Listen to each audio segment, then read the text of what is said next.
What is up, Cedarcrest Nation? It's me, Justin, and I'm hosting Youth Night Live. I'm not entirely sure why they brought me back, except for the fact that, well, I'm the one in charge. So, it's my own fault. Anyway, 7 days ago was Father's Day. I've spent those last 7 days looking at the absolute best dad jokes, and I found 5 that will make you laugh out loud. LOL. Anyway, joke number 1. Mom turns to Dad, and Mom says, "How do I look?" Dad says, "With your eyes." Get it? Because you look with your eyes. Okay, joke number 2. What do you call someone with no body and no nose? Nobody knows. Get it? Nobody knows. Come on, work with me here. Joke number 3. This is the setting is at a restaurant. The server or the hostess walks up to the table and says, "Sorry about the wait." And Dad says, "Are you calling me fat?" Get it? Sorry about the wait. Like he has extra. Dad bod, hashtag for life. Number 4. The setting is in a living room. You've got a daughter, probably, I don't know, teenage girl, right around there. Dad's sitting in his favorite recliner, and she says, "Dad, are you listening to a word that I am saying?" Dad replies, "That's a really strange way to begin the conversation." Get it? Because sometimes dads don't listen to teenage girls. Okay, fine. Last one, number 5. This is in the kitchen. It is Dad and his son. Son turns to Dad and says, "Dad, can you make me a sandwich?" Dad says, "Poof, you're a sandwich." Get it? Because he wanted to become and not make. Anyway, I thought they were funny. We have a lot planned for you today, so sit back and relax, enjoy. Next up, blue cheese with a Z. My peeps out there, it's me, Blue Cheese with a Z, and today we are playing Exit-Ball. Here's what's gonna happen. There's gonna be a basket on your head, and we're gonna throw. Kobe would miss it, but MJ, nope. Get more eggs in the basket than your opponents, you can win.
the building isn't big enough. That next year, Motion 20, it's gonna happen, first of all. No building's gonna stop it. Can't you see it? Motion has never been about a conference. It's never been about lights or smoke, bands, speakers, or buildings. It's always been about one thing. A generation empowered by Jesus, putting their faith into motion. We knew that Motion 2020 was going to be special, that God was speaking. The building wasn't big enough. There was more. What we know now is this: Motion was never meant to be in one building or even 3 buildings. This year, for the first time ever, an entirely new experience. We're bringing Motion 2020 straight to you. Virtual, yet together. We're moving from the arena to your living room, to your church, your city, your phone, your computer, your friends, to your world.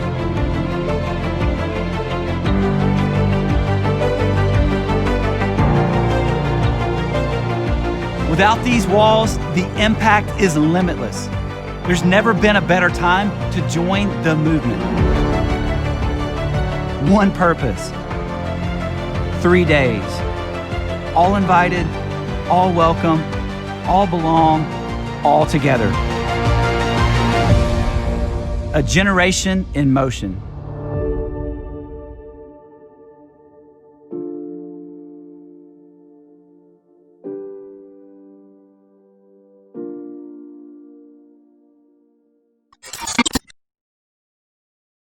Yo, what's up, guys? So I've got our guest today, is the wonderful, the talented Erica. I was waiting for you to say somebody else's name, honestly. I gotta be brutally honest, I thought about it. I was like, I know you did. Helga? Sven? I'd be like, hello. Just kidding. Actually, one of my favorite parts in one of the Disney shorts, Forky asked a question. I don't know. He introduces, and you think, and it's not, and it's really entertaining. Anyway, here's what we're gonna do. Okay. So we are gonna answer some questions, but the question is gonna be asked from Siri. So instead of us asking Siri, we're gonna call this Siri Asks. Oh, okay. So Siri, what is your first question? Imagine there was a movie on the origin of your life. What would be on the movie poster and why? Okay. So have you ever seen the movie, the whole Benjamin Button one? You know, where he gets like older and younger. Nothing like that. Nothing. It would probably be more like the movie 300. Like there's me just yoked, like straight up, like I just got out of the gym. Okay, I'll be brutally honest. I've never Thinks looked like that. highly of themselves. I am quite aware. It would probably be more like Who Framed Roger Rabbit? Just no, it's not even it either. What are these? You never heard of Who Framed Roger Rabbit? No, I do, but like, why is this what's coming to your head? I don't know. Okay. Movie poster, go. Okay, fine. You know what? I think I know the right one. Okay. There's a movie called The Wild Hogs. It's about old guys that get motorcycles. I kind of feel like, I feel that fits. yeah, fake leather jacket on, but I'm cool. No, you're not. Anyway, what would be yours? I feel like mine's not a movie poster, but like the Mario. Yeah, but like all the characters together, because I feel like that's my family. And I'm like Baby Peach. Your family has Bowser? Oh, that's my Princess dad. Toadstool? Erica's dad, I'm sorry, you just got confused with Bowser. Not confused, rightfully compared. I got nothing. Wow. Okay. Love so him. Siri, what you Bowser's got my next? favorite.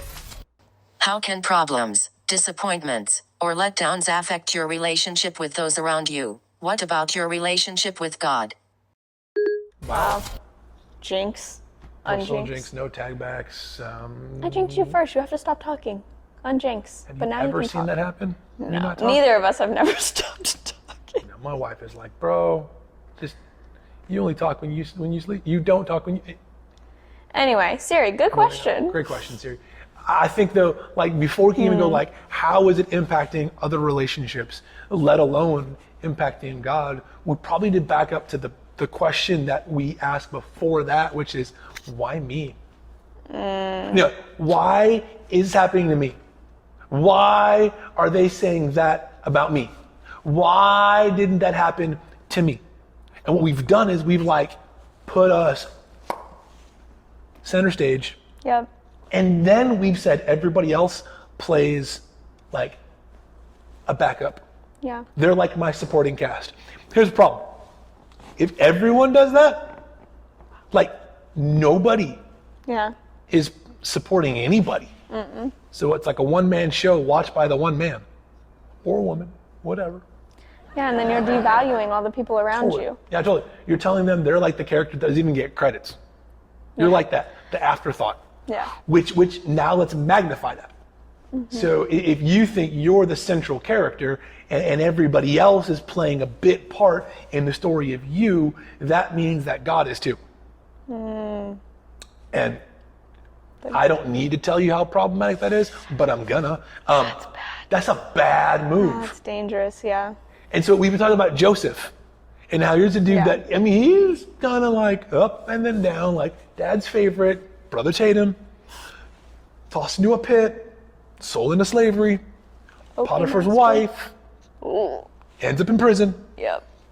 And so here he is in prison. Now, it's probably easy to be like, nobody likes me, nobody cares. What did I do to get here? Why did nobody like me? That's a good whining voice. I think we could do that all day, but we probably should stop. I mean, but here's the thing. Everybody. There are other people in prison. He's not the only, he's not in like solitary.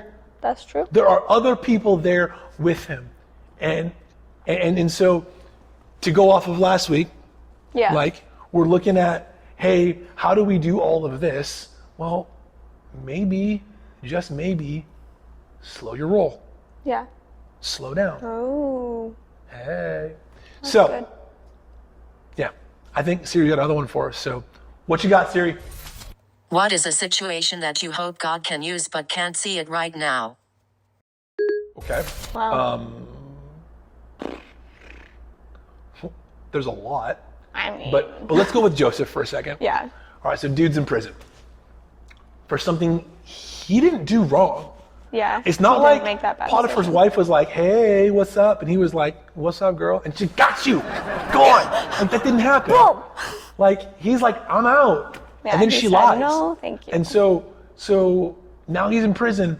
And if he puts himself in the center of the story, then it's like, well, nothing else matters. Yeah. Right? It's all about me. But there are other people in prison. Yeah. And remember what he does? He interprets a dream for one of the guys in there. Yeah, his new best friend. Yeah, his new BFF. And then his Loose new term. BFF, it's not loose. If your other option is a rat, and it's not Splinter, and they don't bring about the Ninja Turtles. That would be dope, but no, that didn't happen. Right. So he picked the lesser of two evils. The man. The dude he didn't know. The one he could speak to. And they had 2 years together. Maybe 3, maybe 1, I don't actually know. But there they are. And they're the BFFs. Until they're not. Until they're not, and the doorbell rings. Why is there a doorbell ringing? Anyway, Didn't sound like a doorbell. it was. And then He interprets the dream, and Right. his friend gets out.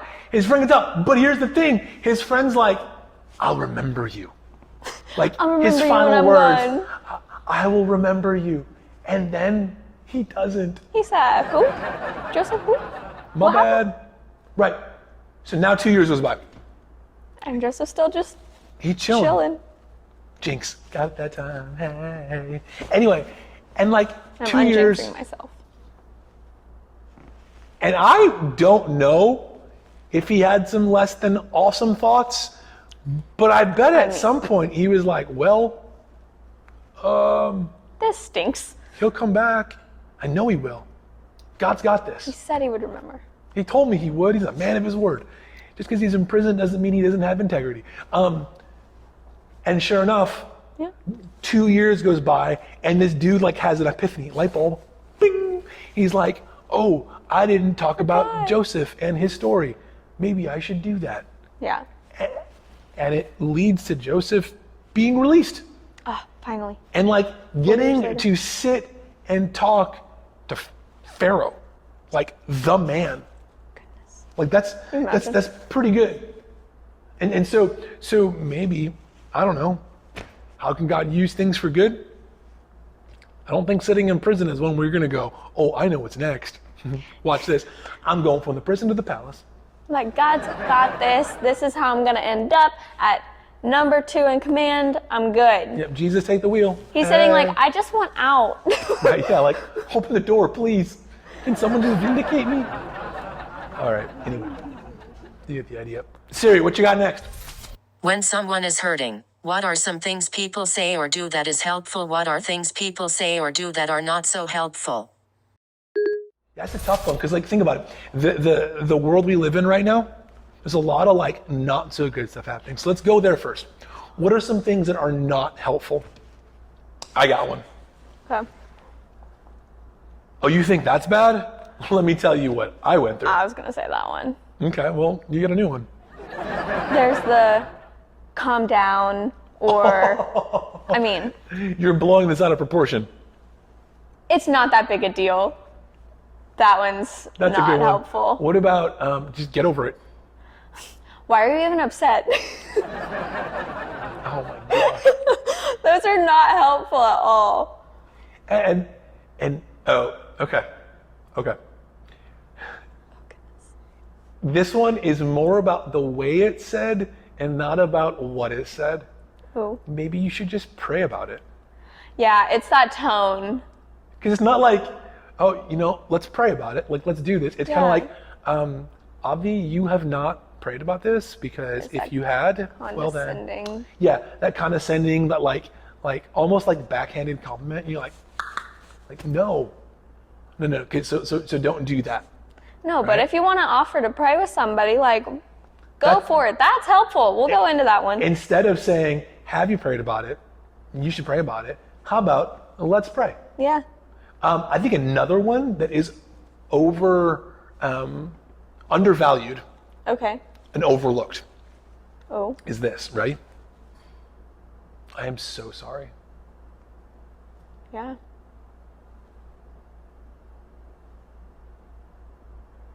Because you just sometimes gotta shut up. That Like, pause. I'm sorry, and then just sit in the awkward silence. Because when you're hurting, you don't need more words.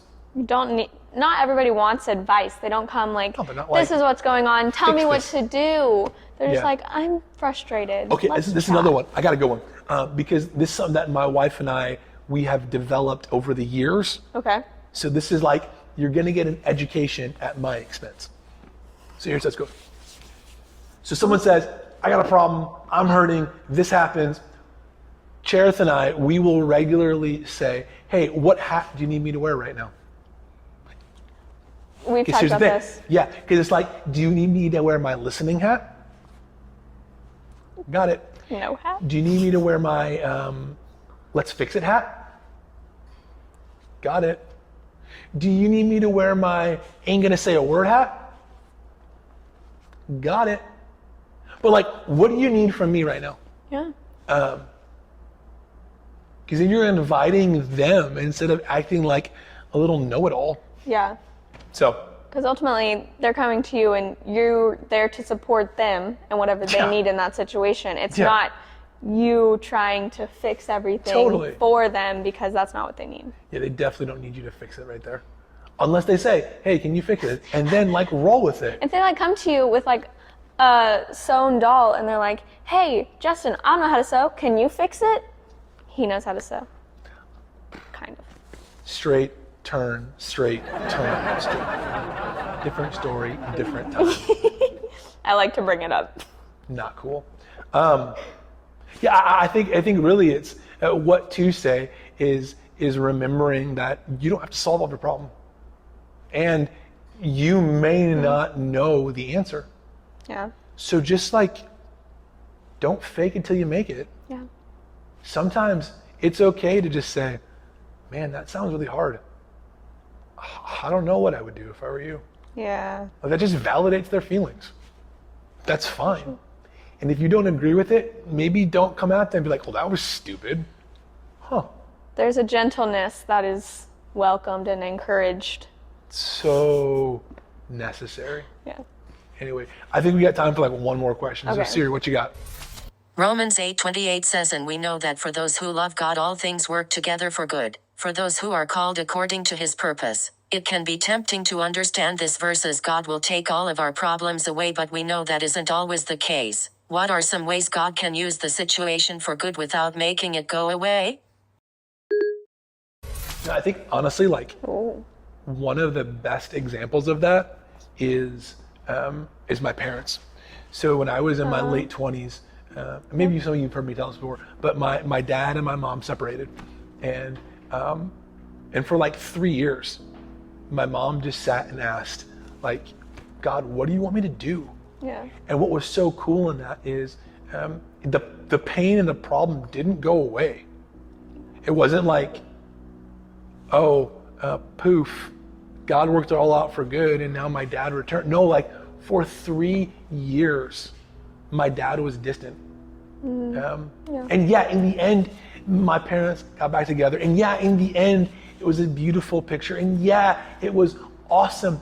But in that 3-year period, like it was anything but easy. Yeah. And my mom would sit back and she would say, I'm going to trust God in this. Yeah. And I love what she would do. She would pause. And instead of like reacting to things, she would reflect on how is God going to use this? That's good. And I think advice. that's something that I learned from that. I would never have learned that lesson like that if I hadn't watched my mom go through pain. And then I myself was in pain for her, Yeah. right? But I learned, don't react, respond with a pause. Ooh, that's And then ask, how might God use this? yeah. Because Joseph, probably didn't think one day he'd be in the palace. But I'd like to think that he would sit back and go, God, how are you going to use this situation? How are you going to get me out of here? I trust And like, you, but what's happening? Yeah, like daydream a little bit. Like, well, what's he doing? Yeah. So, anyway, that's all the time we got. Until next time. Yeah. All right. Peace. See ya.